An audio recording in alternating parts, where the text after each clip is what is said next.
hanggang sa pumasok sa loob yung gear.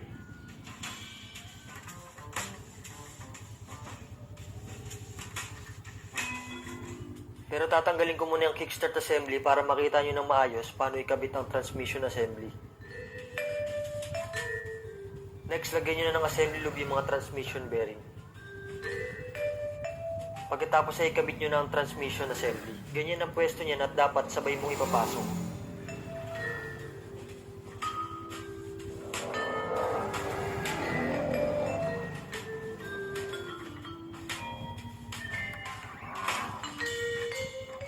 Pagkatapos ay yung mga gear shift forks. Itong dalawa na 52, dito yan sa kaliwa. Ito namang isa na 7E sa kanan yan.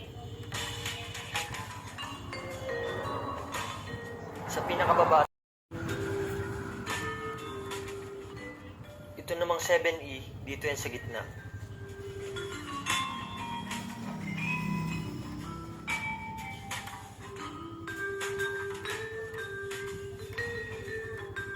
Next, lagyan nyo ng assembly lube ang gear shift cam tapos ikabit nyo na.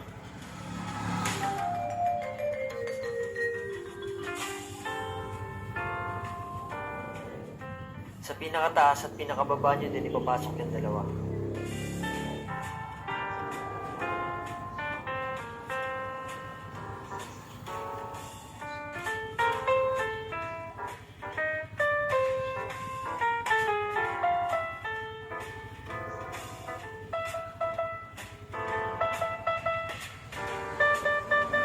Then itong isa sa gitna yan.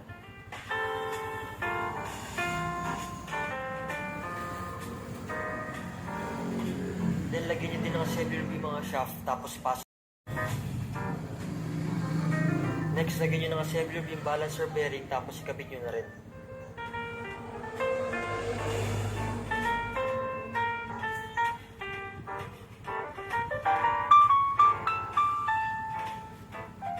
Next, yung balancer gear. Tandaan nyo, dapat magkalinya yung dalawang tuldok na yan dahil pwedeng masira, pwedeng mabibrate ang makina o kaya hindi aandar ang makina pag wala yun sa timing.